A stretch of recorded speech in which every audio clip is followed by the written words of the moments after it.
ज्ञान की बारिश से आया सबको भिगोने।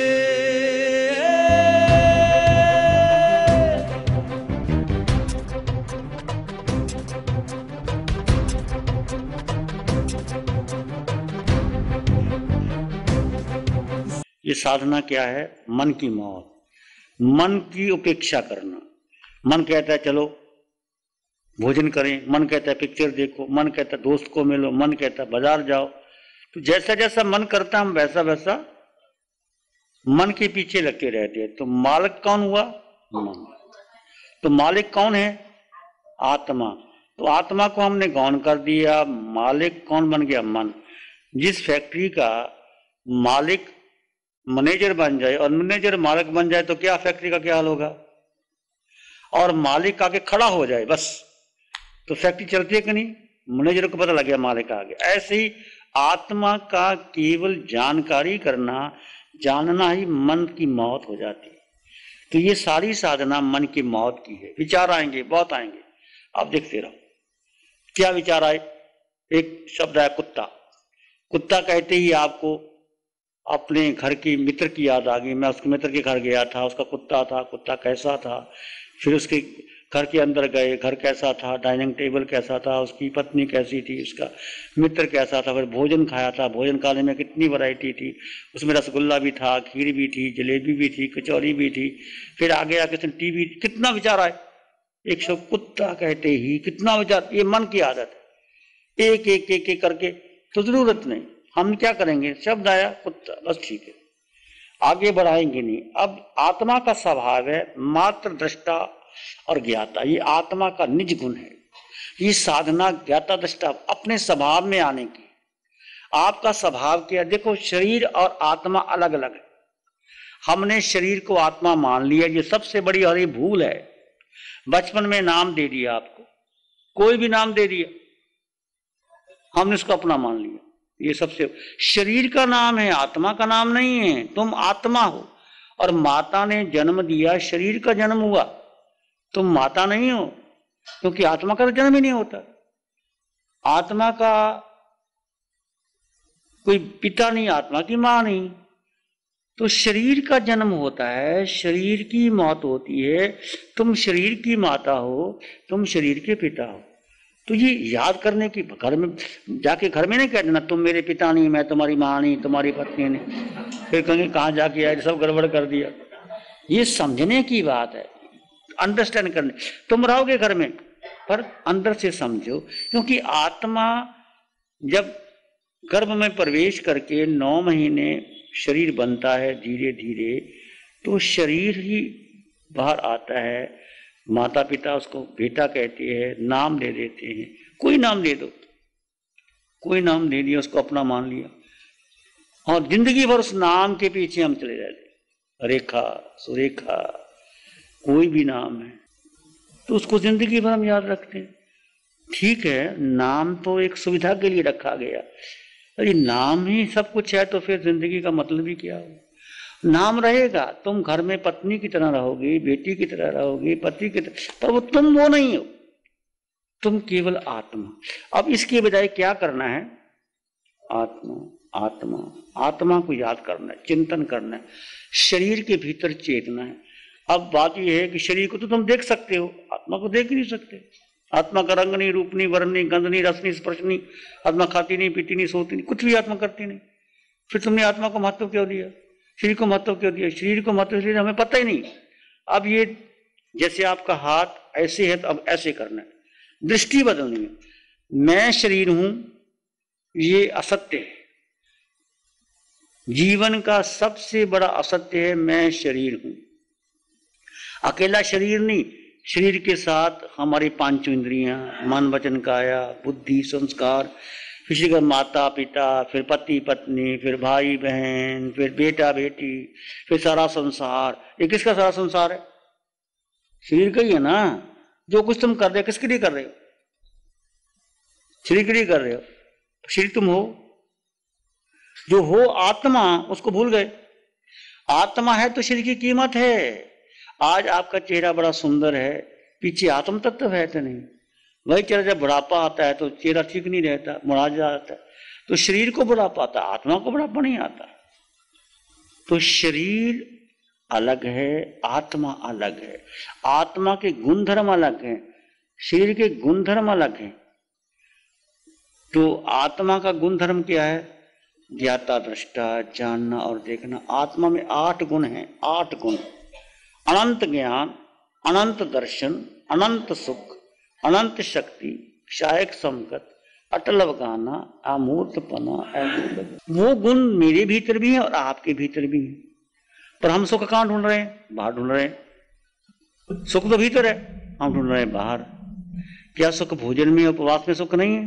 बोलो, भोजन कितना खाओगे? भूख लगी, भोजन खा लिया, 10 रसगुल्ले खा लिए, 15 और खाओ, क्या हो जाएगा? 4 चपाती की भूख है, 6 खाओ, भूख नहीं लगी। ऐसे ही भोजन में सुख नहीं, प्यास लगी, पानी पी लिया, तृप्ति आ गई, क्या तृप्ति हो गई?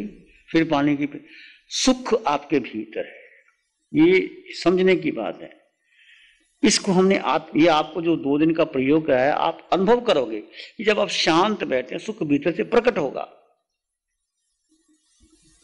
अपने आप प्रकट होगा, सबको लगेगा। चाहे आज थोड़ा ही लगा, आप देखो ध्यान किया, बहुत विचार आ रहे थे, पर आप शांत थे। वो विचार जो आप आंखें खोल करके विचार आते हैं, आंखें बंद करके, दोनों में फर्क है कि नहीं? दोनों विचारों में फर्क है। एक खुली आंखों के से विचार आना, एक बंद करके आंखों के आना विचार। फिर धीरे धीरे विचार शांत। आज विचार आ रहे थे, जा रहे थे, पर फिर भी तुम शांत थे, फिर भी तुम अपने आप में समाये थे। तो विचार आएंगे, क्योंकि मन के विचार बहुत बहुत देर से चले आ रहे हैं। जब से जन्म लिया तब से विचार चले आ रहे हैं। कितनी इन आंखों ने कितने दृश्य देखे, क्या तृप्त हो गया? इस आंखों ने कितने संसार देखा, इस कानों ने कितना संगीत सुना, नासिका ने कितनी सुगंध ली, जिह्वा ने कितना रस खा पिया, शरीर ने कितना स्पर्श किया। क्या तृप्ति आई? बोलो, नहीं आई। तो 10 साल और जी करके तृप्ति आएगी? तो तृप्ति कहां है? शांति कहां है? सुख कहां है? ज्ञान कहां है? आनंद कहां है? तो इस पहले पक्का विश्वास कर लो कि जो कुछ है आत्मा में। भगवान महावीर को 6 महीने भोजन नहीं मिला, तो कितना आपने शरीर को तपाया होगा, साधा होगा। जितना तुम शरीर को तपाओगे उतना सुख भीतर प्रकट होगा। जैसे मक्खन को तपाया जाता है तो घी बनता है कि नहीं बनता? तो तब एक बर्तन होता है, तपता है बर्तन, उसमें घी डालते हैं, मक्खन डालते हैं तो तपता है। ऐसे ही शरीर एक बर्तन है और आत्मा भीतर है। शरीर को तपाने पड़ेगा, मतलब एक आसन पे बैठना पड़ेगा, फिर आपको सर्दी गर्मी सहन करना पड़ेगा, ध्यान करेंगे, खुजली आएगी, घबराहट आएगी, मन बेचैन होगा, आप देखते रहोगे, धीरे धीरे मन शांत होगा। तो जितना आप शरीर पर नियंत्रण करोगे उतना आपकी आत्मा की साधना बढ़ेगी। आपने देखा सभी तीर्थंकर मंदिर में जाते हैं, ध्यान में खड़े हैं, तो खुली आंखों से कौशक करते हैं, खड़े खड़े या बैठ करके। तो क्यों करते हैं, कितना करते? उन्हें शरीर को साधा। ऐसे तुम भी साधोगे। अभी 15 मिनट से शुरू करो कि 15 मिनट से मैं एक आसन में ठाणे नंग, मोने नंग, झाने नंग। तो 15 मिनट से शुरू करोगे तो आप 20 मिनट, 25 मिनट, आधा घंटा, घंटा आराम से बैठ जाओगे एक आसन में, और धीरे धीरे आपको तैयार हो जाओगे, आसन तैयार हो। ऐसे 15 मिनट, आधे घंटे से एक आसन में। जैसे समय क्या मतलब, समय का मतलब नहीं ऐसे कर लिया, ऐसे कर लिया, ऐसे कर लिया, ये समय का नहीं है। समय एक आसन में बैठ गए, ठाणे नंग, मन नंग मौन हो गए, ध्यान नंग भीतर उतर गए, अपनंग अपने शरीर और आत्मा को अलग कर दिया। ये है ठाणे नंग, मुने नंग, झाने नंग, अपनंग बोसी रामी। ये विधि शास्त्रों में लिखी हुई है, पर हम बोल दिया, कर लिया। तो ऐसा समझो। तो जब आप एक स्थान पर बैठने का प्रयास करोगे, मन सज जाएगा, शांति भीतर से आएगी, फिर कोई भी तुम्हारे पास नहीं होगा, तुम आनंद से भर जाओगे। महावीर के पास कौन था 12.5 वर्ष तक? क्या महावीर दुखी थे? क्या महावीर ने कभी शिकायत की कि मेरा कोई नाम ही नहीं लेता, मुझे कोई पूछता ही नहीं, मेरी कोई जय जयकार नहीं लेता, मुझे कोई बढ़िया भोजन नहीं मिलता, मुझे कोई ऐसा कमरा नहीं मिला महावीर को ध्यान करने के लिए, तुम्हें इतना बड़ा हाल मिल गया? महावीर के पास तो पहाड़ों में, कंदराओं में, और जहां लोग बैठे धक्का लगा के लोग गिरा देते थे, पर महावीर ने अपने आप को साधा, जाना। तो हम भी महावीर के शिष्य हैं, महावीर के श्रावक श्राविका साधु हैं, तो हम महावीर की साधना को आत्मसात करें। आज पंचम काल में वो साधना लुप्त हो गई है। जब हमने दीक्षा ली हमें भी साधना नहीं मिली, हम भी भटक रहे थे। फिर बहुत खोजा, पीएचडी की, शास्त्रों में खोजा, बहुत ज्ञान शिविर किए, उसके बाद अरिहंत परमात्मा की कृपा हुई, ये साधना मिली। तो आपको जो रियल साधना नहीं मिलती, तो हमारा मन है कि जहाँ भी जाओ लोगों को साधना का परिचय दो, साधना सिखाओ, फिर जिंदगी भर आप इसको घर में प्रयास करते रहना। आप समय करते हैं, माला कर ली, अनापूर्वी कर ली, लोग उसका पाठ कर लिया, वो ठीक है, वो गलत नहीं है, अच्छा है उसके पुण्य। पर समय का मतलब है अपने में स्थित होना, स्वयं का स्वयं में स्थित हो जाना, यही समय का, यही ध्यान है, यही महावीर की साधना है। कठिन है, आसान नहीं है, पर धीरे धीरे आप इसमें लगोगे तो आप शांत हो जाओ। केवल ध्यान करो, जो आपको बताया है। ध्यान में मन नहीं लगता तो श्वास का सहारा ले लिया, सोहम का ले लिया, आत्मा गुणों का चिंतन करते रहे, आपको सीढ़ी देंगे, उसका चिंतन करते रहे तो मन लग जाएगा धीरे धीरे। मन ना भी लगे तो मन तुम्हारा है ही नहीं, मन मेरा है ही नहीं, मन को लगाना ही नहीं। मन की परवाह ही मत कर। तुम्हारे घर में कोई मेहमान आए, रोज आता रहे, तुम देखो ही ना, तो मेहमान कब आता है? 2 बार आएगा, 10 बार आएगा, फिर अपने चला जाएगा। तुम रिस्पॉन्स ही ना दो। ऐसे मन को रिस्पॉन्स ही नहीं करना किसी का, मन को रिस्पॉन्स ही नहीं देना, मन है ही नहीं। हम मन को रिस्पॉन्स, जैसे तुम ध्यान करने बैठे, मन करे उठो ना, क्या करना है, चलो पिक्चर देखने चलते हैं, तो तुमने मन की सुन ली, फिर नहीं मैं ध्यान ही करूंगा, मैं कहीं नहीं जाना। इस तरह से संकल्प करो। मन, बुद्धि, संस्कार, धारणा, परंपरा, विचार अलग है, आत्मा केवल दृष्टा भाव, केवल ज्ञाता भाव। धीरे धीरे आपका ज्ञाता बढ़ेगा, मन का संकल्प विकल्प कम होगा, धीरे धीरे होगा। पर practice makes a man perfect. Practice आपको करनी होगी, और श्रद्धा, अटूट श्रद्धा कि मैं आत्मा हूं, मैं पुरुष नहीं, स्त्री नहीं, पत्नी नहीं, बेटा नहीं, ये संयोग है, संयोग है। सारा संसार व्यवस्थित शक्ति से चल रहा है। तुम जैन घर में पैदा हो गए तो जैन बन गए, हिंदू में पैदा होते हिंदू चले जाते, सिख में पैदा होता गुरु ग्रंथ साहब को मानने लग जाते। ये सारा संयोग है। तुम्हारा कोई पुण्य था, तुम्हें धर्म मिला, महावीर का धर्म मिला, महावीर की आत्मदृष्टि मिली, इसको यूं गवाना मत। ये धन, पद, प्रतिष्ठा, पत्नी, बच्चे बहुत बार मिल गए, ये फैक्ट्रियां बहुत बार लग गई, ये हीरे जवाहरात, अब तुम देवलोक में जाके आए, मोटे मोटे हीरे तुम्हारे पास थे तो कुछ भी नहीं जो तुम्हारे पास अभी है।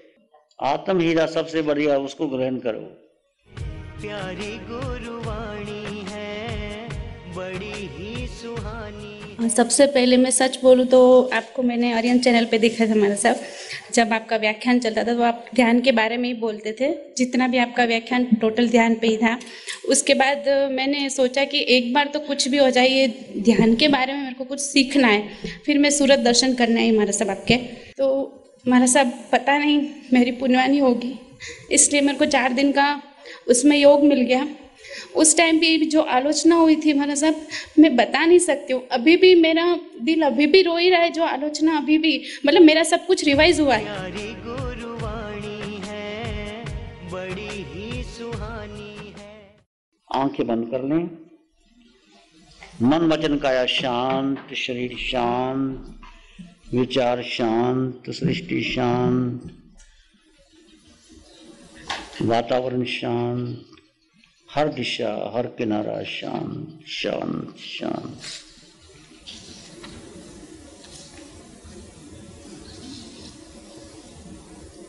सिर के सिरे से पांव के अंगूठे तक अपने भीतर शुद्ध चेतना का सांस कीजिए। तुम केवल आत्मा हो, केवल आत्मा हो। अपने भीतर के मौन और शांति का अनुभव करें। तुम केवल आत्मा हो। धीरे धीरे विचार शांत हो रहे हैं, मन शांत, आसपास का वातावरण शांत।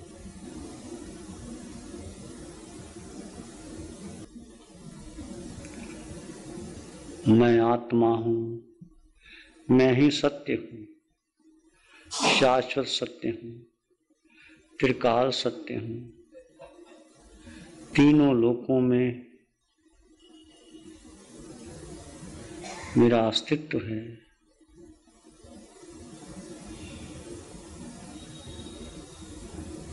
सुख मेरे भीतर है, शांति आनंद मेरे भीतर है, ज्ञान मैं स्वयं हूं। इसी में एक लंबा गहरा श्वास लें, अरिहंत परमात्मा के चरणों में अनंत कृतज्ञता ज्ञापित करें। एक और लंबा गहरा श्वास, अरिहंत परमात्मा के चरणों में नमन और वंदन। दोनों हाथों को आंखों पे ले जाएं, हल्का सा स्पर्श, धीरे से आंखें खोल सकते। नमो अरिहंतानंग, नमो अरिहंतानंग, नमो सिद्धानंग, नमो आर्यनंग, नमो उज्जैनंग, नमो लोय सब सावनंग, धम्मो मंगल मुखी ठमा हिंसा संयमो तवो देवावित्तं नमं संति जस धम्मे श्यामनो। श्री चत्तारी मंगलम, अरहंता मंगलम, सिद्धा मंगलम, साहु मंगलम, केवली पणत्तो धम्मो मंगलम। चत्तारी लोग उत्तमा, अरहंता लोग उत्तमा, सिद्धा लोग उत्तमा, साहु लोग उत्तमा, केवली पणत्तो धम्मो लोग उत्तमो। चत्तारी शरणं पवज्जामि, अरहंते शरणं पवज्जामि, सिद्धे शरणं पवज्जामि, साहु शरणं पवज्जामि, केवली पणत्तं धम्मं शरणं पवज्जामि। चारे शरण और न शरण